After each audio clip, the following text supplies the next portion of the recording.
Post Office, an hour and 2. Outbound 50, heavy from Pulaski to before Harlem. Slow from First to Manheim, inbound Stevenson. Stop and go from Harlem to the Dan Ryan. 55 to Lakeshore Drive, an hour. Outbound 42. Slow from Ashland to Cicero, inbound Dan Ryan. Heavy from the Stevenson to the Circle, 95th to downtown, 25. Express lanes delayed from 35th to the Stevenson. That's traffic. I'm Eddie Manzano. On AM 560, The Answer. Chicago's Morning Answer continues next. Your official Chicagoland weather forecast from the 1 Hour Heating and Air Conditioning Weather Center. Cloudy this morning, spotty drizzle by late in the afternoon, high near 50. 37 overnight, 42 right now. Next news at 8. Chicago's Morning Answer with Dan and Amy continues next on AM 560, The Answer. This hourly segment is brought to you by Papa Nicholas Coffee. Papa Nicholas Coffee, a family tradition since 1897. See Michelle Malkin, Sean Hannity, and Laura Logan at Freedom Summit 2019. Tickets on sale now at freedomsummitchicago.com.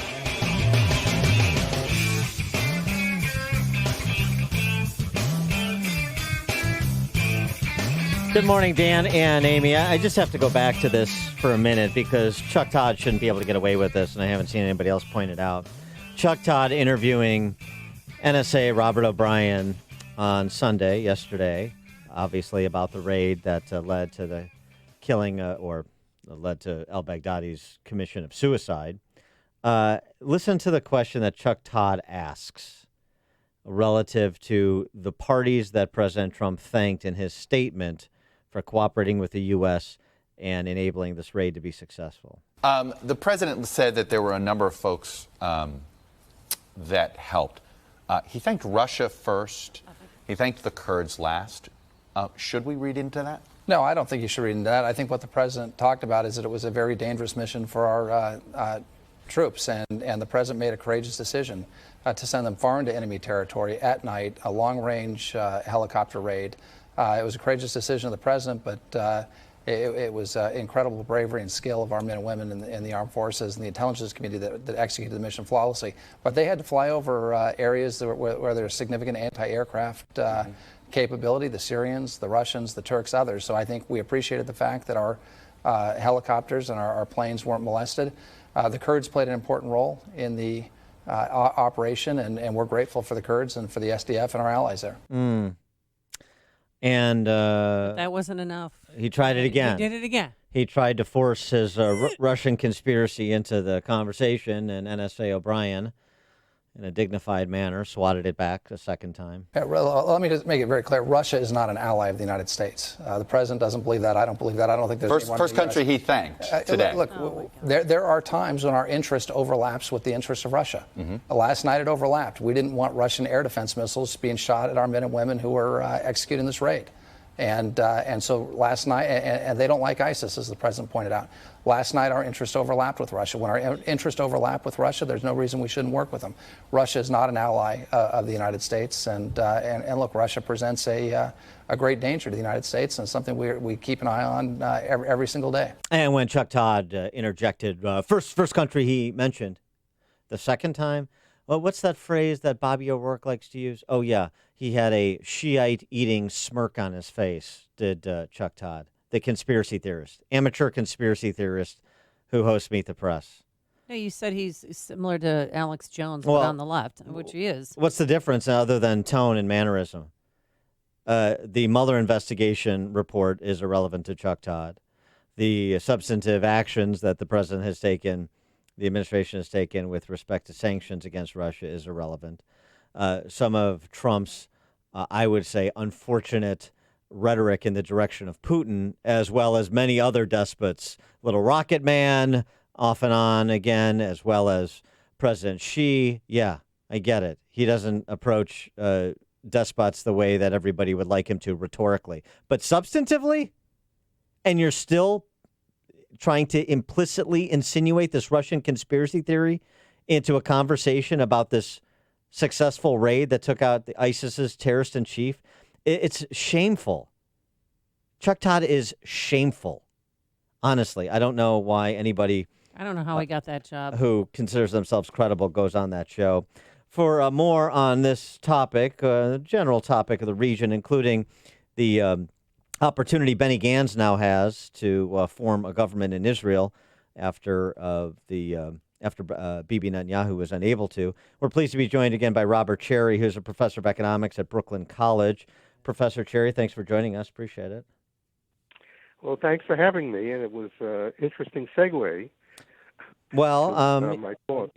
yes. Well, I mean, I won't compel you to comment on that, but just because of the importance of dealing with radical Islamic terror in the region, how did you receive the news this weekend that Baghdadi had been killed?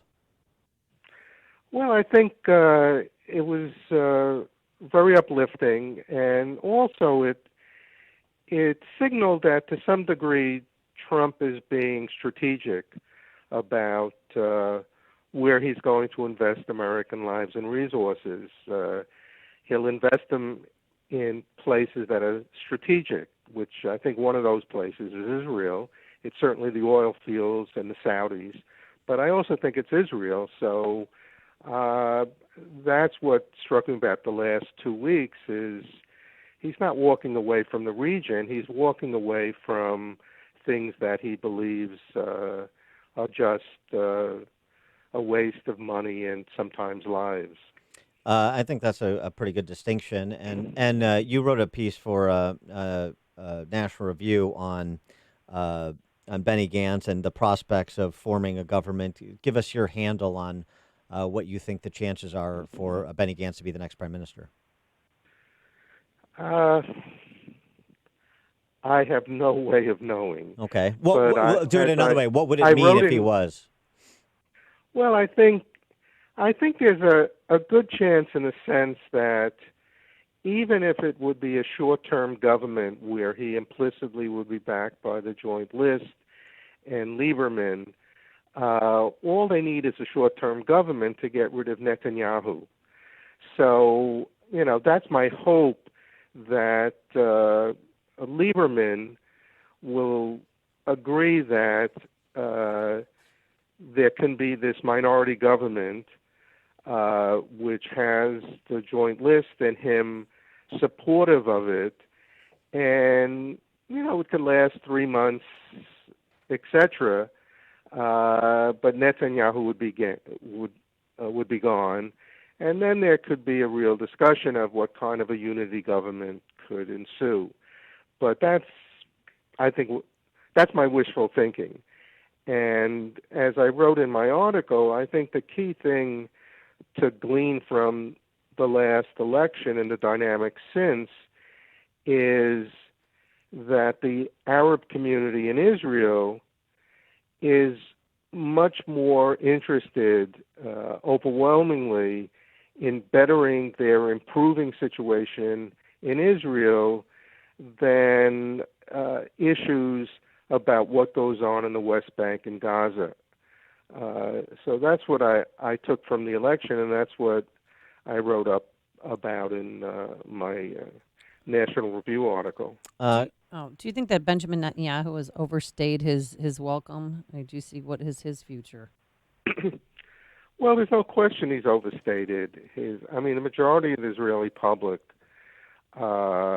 including a lot of people who voted for Likud, would like to see him gone. It isn't like the core of Likud is committed to the religious parties or to the National Rights Party, which split from Likud.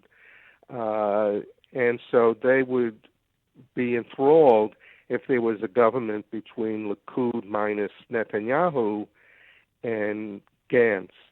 And ultimately that's going to happen, whether it's going to take another election or Netanyahu's indictment. He's really gone as leader. And in fact, if there was a vote of Likud, which at one point he thought would help him, but then he realized he wasn't going to win that vote. So I think there's a time limit on his being around. As you look at the upcoming election here, 2020, How concerned are you about what Caroline Glick describes as the radicalization of the Democrat Party against Israel? She notes that, for example, not one of the Democratic presidential candidates opted to attend the APEC conference in March. 5 of them are participating in an upcoming J Street conference, which is J Street funded by George Soros, not exactly a proponent of American-Israeli relations. She also suggests that a couple of things here. She had she makes mention of 2 top Democrat presidential candidates, Warren and Buttigieg, indicated they support U.S. military aid to Israel as a means to coerce the government of Israel into, as Glick describes it, denying the property rights of Israeli Jews in Judea, Samaria, and unified Jerusalem. And so the posture towards AIPAC versus J Street and some of these specific policy positions that are being taken by some leading Democrat candidates, she suggests don't bode well for American-Israeli relations if Trump is defeated in 2020. Is that your assessment as well? I think there's room to worry about what that this time they might carry out some of that rhetoric. And, from my perspective, they're just blinded by not seeing what Israel, what the government is doing to better the lives of Arabs in its own jurisdiction. What goes on in the West Bank is kind of complicated because you still have armed resistance.